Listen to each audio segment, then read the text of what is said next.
哪一句闽南谚语？劝人要多说好话。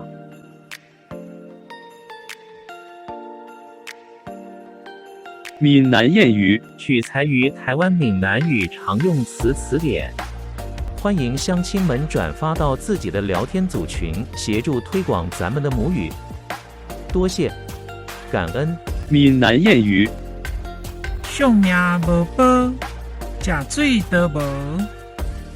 劝人要多说好话，说明江湖术士的话不可尽信。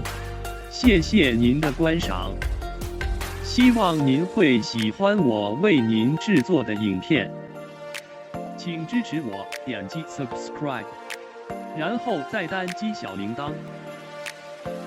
请点击下面观看同一系列的影片。